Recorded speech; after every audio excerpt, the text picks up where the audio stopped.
Good morning सभी बच्चे को दिशा मैथमेटिक्स क्लासेस सीखे में। तो हमारा ये केमिस्ट्री का अध्याय 3 है, धातु, उपधातु और धातु। समझ गया। और इस अध्याय में हम लोग देखने वाले हैं धातु अधातु में अंतर, जो कि पिछले वीडियो में हमने बताए हैं कि धातु अधातु में अंतर लिख के लाना। कुछ बच्चों को देखते लिखा है कि नहीं, जो सब लिखे हो कमेंट में यस नो कर दीजिए, जो नहीं लिखे हो। और ये पार्ट हमारा 2 है इस चैप्टर के लिए वीडियो। तो यहाँ पे धातु और अधातु में अंतर, और कितना अंतर लिखना है तो कम से कम 4-5 गो अंतर लिख लेना, ताकि तुम्हें अच्छे से याद हो। अंतर वैसा लिखना जो तुम्हें मालूम हो, और परीक्षा में उस अंतर को अच्छे से याद रखोगे, या हल्का हो, लिखने में सहूलियत हो, ऐसा उसका जो है अंतर लिखना। ये नहीं कि बड़ा बड़ा लाइन लिखेंगे। अभी तो मान लो किताब है, कॉपी है, उससे तुम लोग देख के लिख लेते हो, लेकिन वहाँ पे तो ये सब सिस्टम नहीं रहेगा। इसीलिए छोटा छोटा लाइन लिखना, ताकि तुम्हें मन में ये सोच लेना कि हमको जो याद है उन चीज़ को पहले लिखते हैं। धातु अधातु में थोड़ा जो है ना उल्टा और गुण में अलग अलग चेंज करके ये सब दिखा देना, वही यहाँ पे अंतर हो जाएगा। तो जैसे मान के चलो, पहला अंतर तुम लोग सभी जानते हो कि धातु चमकीला होता है। धातु चमकीला होता है। धातु कैसा होता है? चमकीला। अब बात करें अधातु के, तो यहाँ पे लिखेंगे अधातु। अधातु चमकीला नहीं होता है, होता है मटमैला होता है, मटमैला होता है। कैसा होता है? मटमैला, चमकीला नहीं होता है। समझ गया। यानी कि धातु जो है ना, जितना अधिक चमकता है उतना अधिक जो है अधातु नहीं चमकता है। अपवाद है, इसका अपवाद देखा जाए जो चमकता है, अपवाद में आ जाता आयोडीन। आयोडीन बोले तो नमक, ग्रेफाइड, ये अधातु है। समझ गया। ये क्या है? ये दोनों अधातु है, लेकिन इसमें भी चमक होता है। समझ गया। अगर पूछे कि अधातु में कौन ऐसा अधातु है जो चमकता है, तो आयोडीन और ग्रेफाइड ये सब है। समझ, याद रखना। तो ये चमकता है, आगे कि नहीं। ग्रेफाइड जो है अधातु का सुचालक भी है। तो हम दूसरा यहाँ पे लिखेंगे धातु विद्युत का सुचालक होता है। जितना धातु है सभी विद्युत का सुचालक होता है, लेकिन अधातु नहीं होता है। एक है जो ग्रेफाइड जो है विद्युत का सुचालक है। तो इसका दूसरा नंबर लिख दे, अधातु विद्युत का कुचालक होता है, कुचालक होता है। इस तरह हम लोग अंतर लिखेंगे। धातु तन्य होती है। तीसरा आंसर देखो, छोटा छोटा लाइन लिख रहा हूँ ना, तो यहाँ पे लिखो धातु तन्य होती है, तन्य होती है। यानी कि सबसे ज़्यादा अगर तानेंगे, यानी कि तानना, एक तार की तरह बनाना, तो सबसे जो है ना देखा जाए तो सोना जो है ना बहुत जो है ताना जाता है। तो इसीलिए हम लिखेंगे धातु तन्य होती है। और सोना क्या एक धातु है, चांदी भी धातु है, ये सब तन्य होती है। अधातु तन्य नहीं होती है। इसको लिख देंगे अधातु तन्य नहीं होती है। देखो कितना कितना छोटा छोटा मैं लिख रहा हूँ, ताकि सबको याद हो जाए। क्या हो जाए? सबको याद हो जाए। अब गुण भी कहेगा तो ये सब हम लिख सकते हैं, गुण में भी लिख सकते हैं, अंतर में भी लिख सकते हैं। चौथा नंबर, धातु का घनत्व क्या होता है? उच्च होता है, उच्च होता है। वही बात करें अधातु का घनत्व, तो उच्च नहीं होता है, निम्न होता है। क्या लिखेंगे? निम्न होता है। आगे समझ में। तो हमको 4 गो 5 गो लिखना था, जो कि हमने लिख दिए।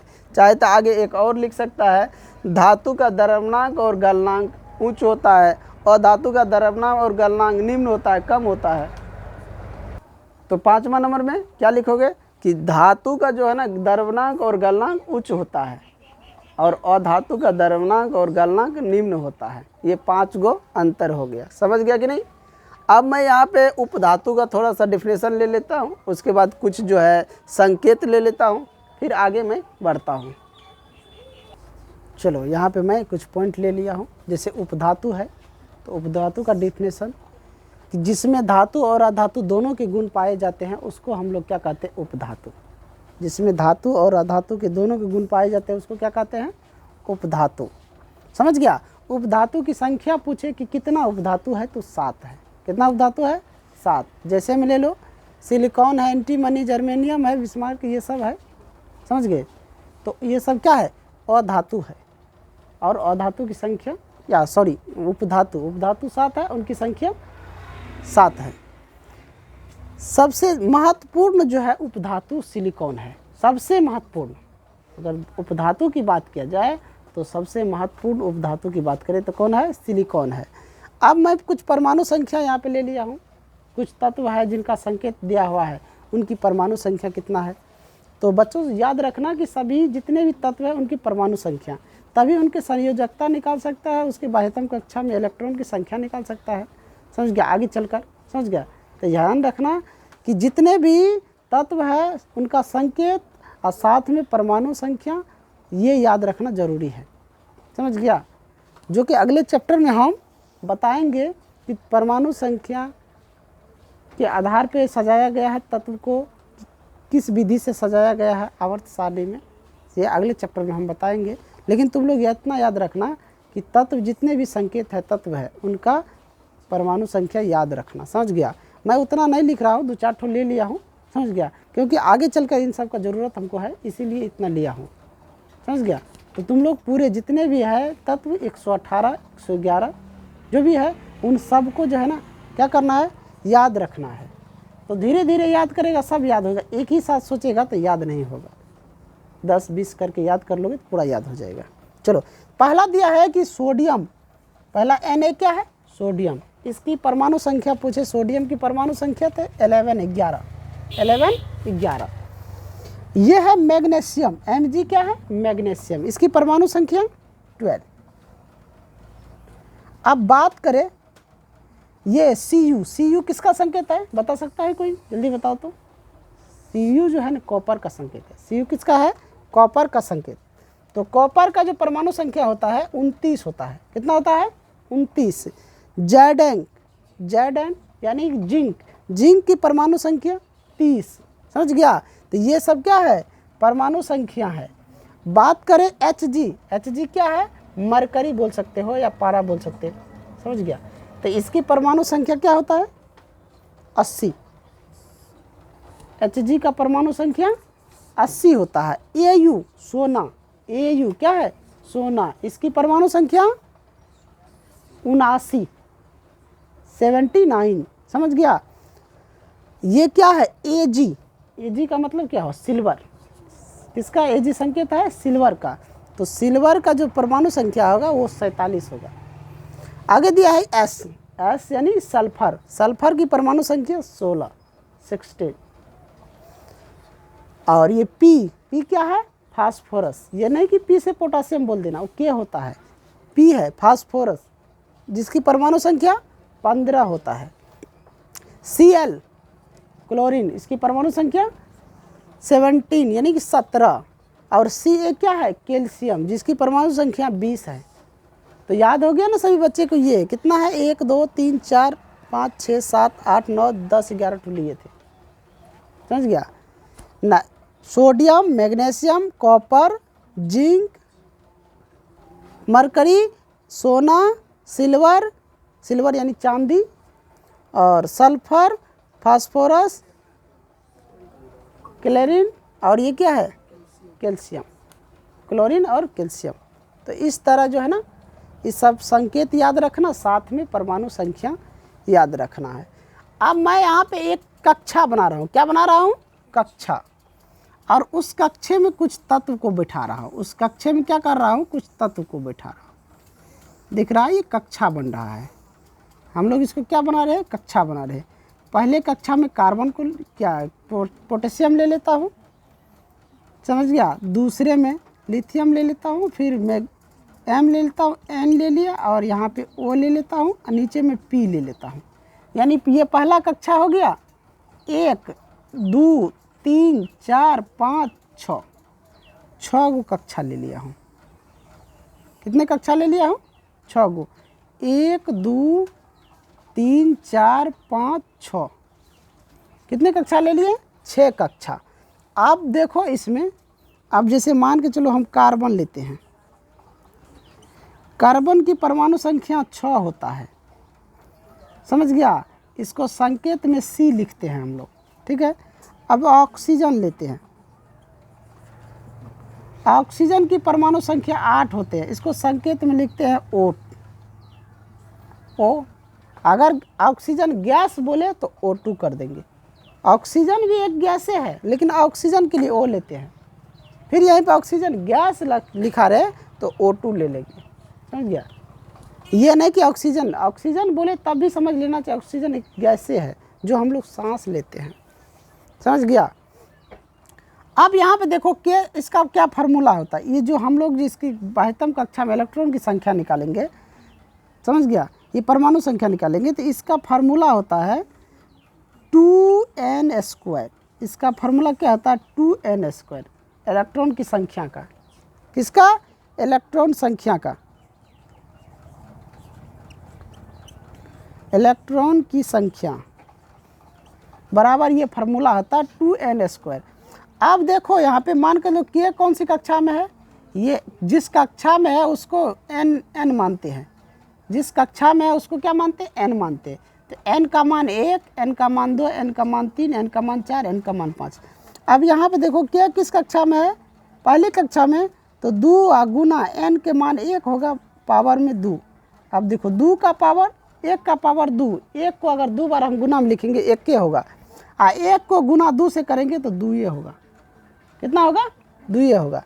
अब बात करें ये L जो है, L देखो दूसरी कक्षा में है तो यहाँ n का मान 2 लेंगे, n का मान कितना लेंगे? 2। तो 2 का पावर 2 4 हो जाएगा, 4 और दूना कितना हो जाएगा? 8 हो जाएगा कि नहीं हो जाएगा? अब उसी तरह मान के चलो ये है इसका, फिर इसका, फिर इसका, तो हम लोग क्या हो इसे बढ़ते चले जाएंगे। कोई दिक्कत? लाइट कट गया है क्या? तो ये है, समझ गया? तो L जितने कक्षा में L है उसकी इलेक्ट्रॉन की संख्या उतने हैं, जिस कक्षा में L है उसकी इलेक्ट्रॉन की संख्या इस तरह हम निकाल सकते हैं।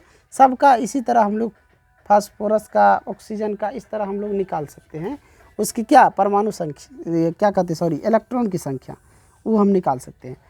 अब हम लोग बात करें संयोजकता। संयोजकता कैसे निकालें? किसी भी तत्व की संयोजकता कैसे निकालें? संयोजकता कैसे निकालें? कोई भी संख्या उसकी संयोजकता, हम कोई भी परमाणु है, तत्व है, उनकी संयोजकता कैसे निकालेंगे इनको देखें। तब मिटा देते हैं, ये सब समझ गया ना, लिख लिया ना? संयोजकता के बारे में चलते हैं। चलो संयोजकता निकाले। अब यहाँ पे ध्यान दो, कार्बन और कार्बन की परमाणु संख्या 6 होता है। कितना होता है? 6। अब हम इसकी संयोजकता निकालेंगे। तो संयोजकता क्या होता है ना, अष्टक नियम पूरा करने के लिए संयोजकता निकाला जाता है। अष्टक नियम को पूरा करने के लिए संयोजकता निकाला जाता है। अब यहाँ पे देखो, अब मान के चलो C की परमाणु संख्या इतना है तो इसका संयोजकता 2 4। तो अब यहाँ पे देखना है जो बाहरी कक्षा में होता है, 72 कक्षा में, वो संयोजकता होता भी है और नहीं भी होता है। बाहरी कक्षा में जो होता है वो संयोजकता होता भी है और नहीं भी होता है। लेकिन यहाँ कार्बन में जो बाहरी इलेक्ट्रॉन है, यहाँ पे ये संयोजकता इसका नहीं होगा। इलेक्ट्रॉन की संख्या संयोजकता यहाँ पे नहीं होगा। क्यों नहीं होगा? तो देखो, जब हम लोग क्या करते हैं, 4 हो या फिर 4 के से कम हो, 4 के बराबर हो या 4 के कम हो, तब हम लोग संयोजकता कैसे, जैसे 1 से 2 3 4, फिर 3 2 1, इस तरह हम लोग संयोजकता निकालते हैं। समझे? इस तरह हम लोग क्या निकालते हैं? संयोजकता निकालते हैं। अब मान के चलो यहाँ पे तो 4 है तो मैं इसको संयोजकता ले लेते हैं। अब किसी में जैसे मान के चलो किसी का 5 2 5 आ जाता है, जैसे जिसका मान के चलो परमाणु संख्या 7 हो, उसके लिए अगर ये आ जाए 2 5, तो यहाँ 5 क्या है? संयोजकता नहीं हो रहा है। आए समझ में? संयोजकता नहीं हो रहा है। क्यों नहीं हो रहा है? क्योंकि 4 तक चाहिए, यहाँ 5 है। तो इसका जो विधि है कि जितना है 7 है तो 7 में से 5 को घटाओ, 2 बचता है, तो इसकी संयोजकता 2 हो जाएगी। इसीलिए कि 72 कक्षा में जो रहता है इलेक्ट्रॉन उसकी संयोजकता नहीं होता है वो, समझ गया। कभी कभी नहीं होता है और कभी कभी हो जाता है। तो अब देखो यहाँ पे है लेकिन यहाँ पे बाह्यतम कक्षा में 5 है लेकिन नहीं है। तो इस तरह हम लोग संयोजकता को देखते हैं। अब बात कर लेते हैं नाइट्रोजन। ये नाइट्रोजन, इसकी परमाणु संख्या 15। इसकी परमाणु संख्या कितना है? 15। अब यहाँ पे देखो 15 जब इसकी परमाणु संख्या है तो इसकी संयोजकता कैसे निकालेंगे? तो हम कहाँ से शुरू करते हैं? 2 से, ध्यान रखना। 2 8 कितना हुआ? 10 और 5 15। 2 8 5 तब ना हुआ 15। 8 दे देखो 8 5 13 2 15 हुआ, 8 2 10 10 5 15।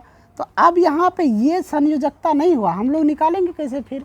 तो हम लोग क्या करेंगे, 15 में से अगर हम 5 को घटाते हैं तो कितना बचता है? 10। लेकिन ये भी तो नहीं है, हमको तो 4 ही ना चाहिए।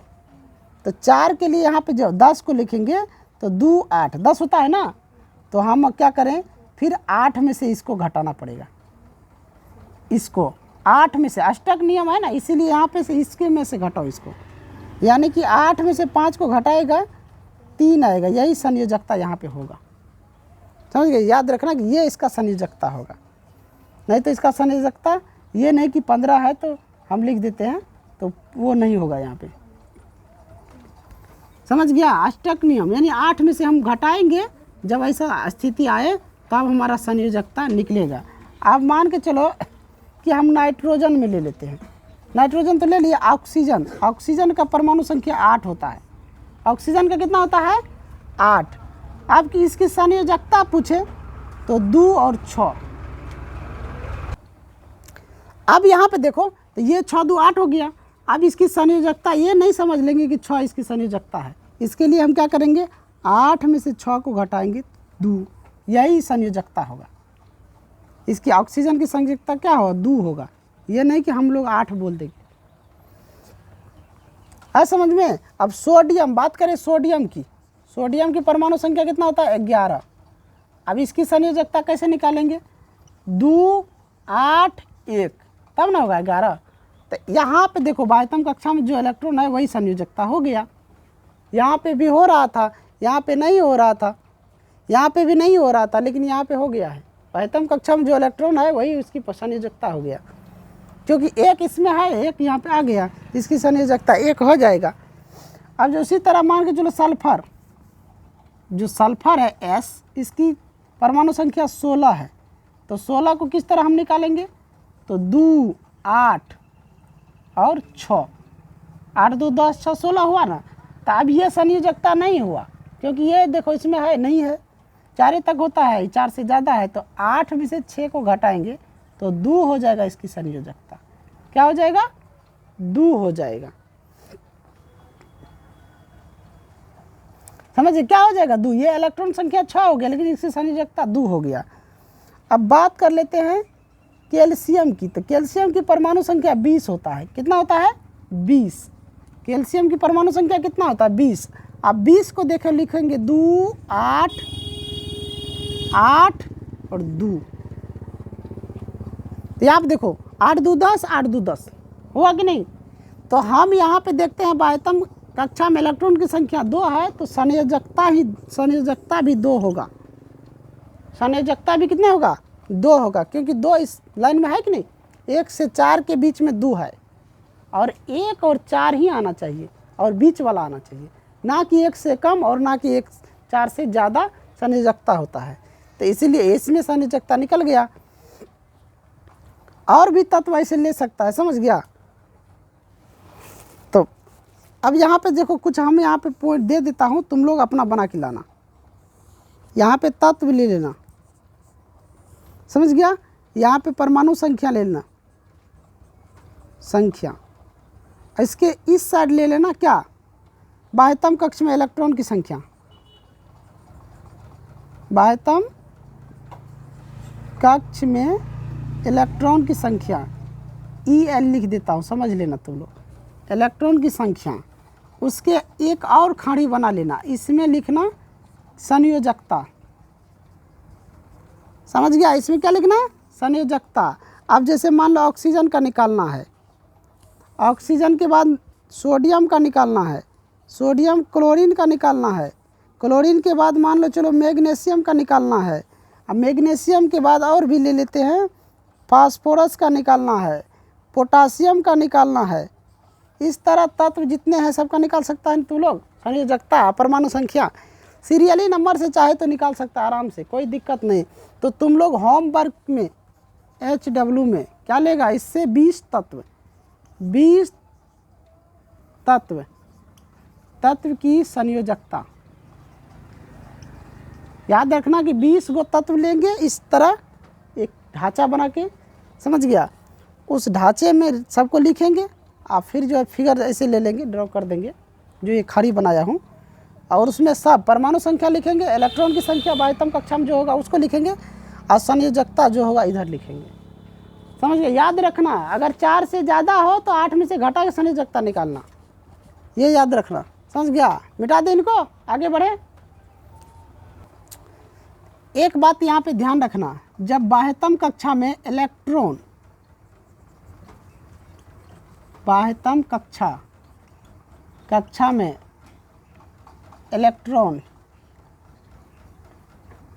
इलेक्ट्रॉन की संख्या 5 से कम हो तो संयोजकता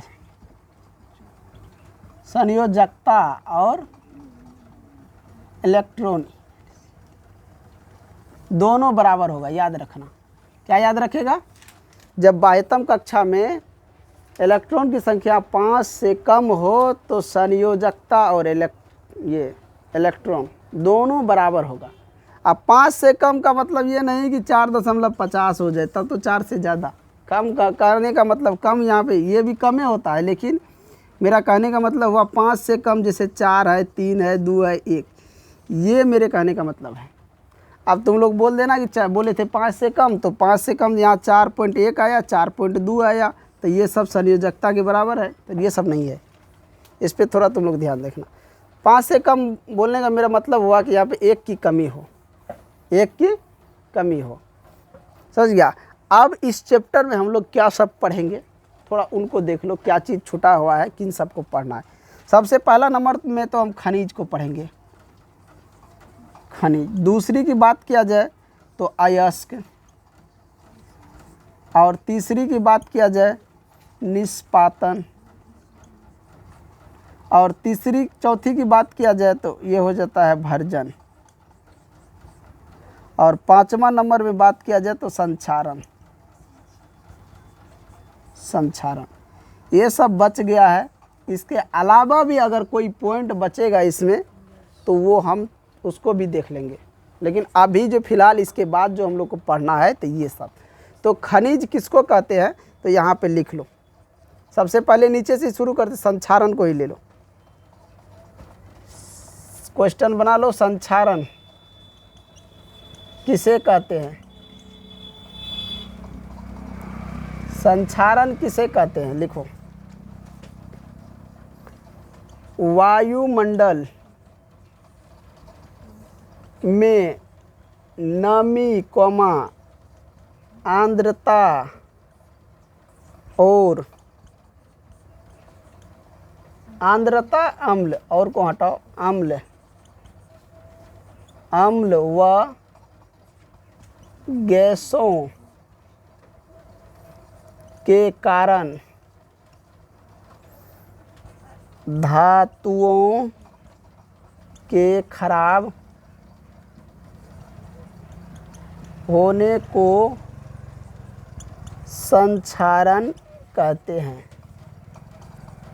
यानी समझ सकता है कि ये जो हमारा ब्रह्मांड है, इसमें जो वायुमंडल है, यानी धरती से 15 किलोमीटर ऊपर तक, तो वहाँ तक जो ये, यानी कि ये वायुमंडल जहाँ पे वायु रहता है, उस मंडल में अगर नमी हो, आर्द्रता, अम्ल, गैस, इस सब के कारण अगर कोई धातु खराब हो रहा है, उसी सब को हम क्या कहते हैं, संक्षारण। अब जैसे मान के चलो लोहा में जंग लगता है कि नहीं, तो लोहा खराब हो रहा है, इसको हमको कैसे बचाना है इसको, तो लोहे पर हम क्या करेंगे, किसी चीज़ का पॉलिश चढ़ा देंगे, पेंट जो होता है। तो किस चीज़ का लोहे पर पेंट चढ़ा देता है, ये हमने पिछले वीडियो में बता दिए हैं। तो आगे भी हम तुमको बता देंगे, ऐसा नहीं है कि नहीं बताएंगे, आगे भी बता देंगे। तो संक्षारण किसे कहते हैं, समझ गया। वायुमंडल में नमी, आर्द्रता, अम्ल व गैसों के कारण धातुओं के खराब होने को क्या कहते हैं, संक्षारण करते हैं। अब मान के चलो आता है भर्जन, फिर है निष्पातन, खनिज। चलो मैं तो ये अब यहाँ से नीचे से लिया तो इसको लिख दिया, कोई बात नहीं। खनिज भी लिख सकता है कोई, जिसको लिखना चाहता है लिख सकता है। सबको मिटा देते हैं। इन सब का डिफिनेशन मैं बोर्ड पे ले लेता हूँ ताकि तुम लोग को लिखने में सहूलियत हो। समझ में आया। चलो तो सबसे पहले हम संक्षारण का तो ले ही लिए थे, समझ गया। अब अयस्क का ये परिभाषा है, ऐसे खनिज जिसके अधिकांश मात्रा में धातु पाए जाते हैं। ऐसा खनिज जिसमें सबसे अधिक मात्रा में धातु पाया जाता है उसे हम क्या कहते हैं, अयस्क कहते हैं। समझ गया। खनिज ऐसे पदार्थ जिसमें धातु कण हो, ऐसे पदार्थ जिसमें धातु का कण हो उसको हम खनिज कहते हैं। सवाल यहाँ तुमको आएगा धातु और ये खनिज में, अयस्क और खनिज जो है इसमें कुछ ऐसे सवाल आएगा कि क्या सभी धातु या सभी खनिज अयस्क है या फिर सभी अयस्क खनिज है, ऐसे ऐसे सवाल आएगा। तो अभी मैं फ़िलहाल जो है डिफिनेशन को देख रहा हूँ, तो डिफिनेशन ले लेते हैं, फिर इन पर बारी बारी से विचार करेंगे अगले वीडियो में। तो खनिज किसे कहते हैं, ऐसे पदार्थ जिसमें धातु का कण पाए जाते हो उसको क्या कहते हैं, खनिज कहते हैं। निष्पातन, यह अयस्क के साथ के यह अयस्क से धातु निकालने की एक विधि है। निष्पातन क्या है, अयस्क जो है, ये जो अयस्क बनता है धातु से, उससे में से जो धातु निकालता है उसी विधि को हम लोग क्या कहते हैं, निष्पातन।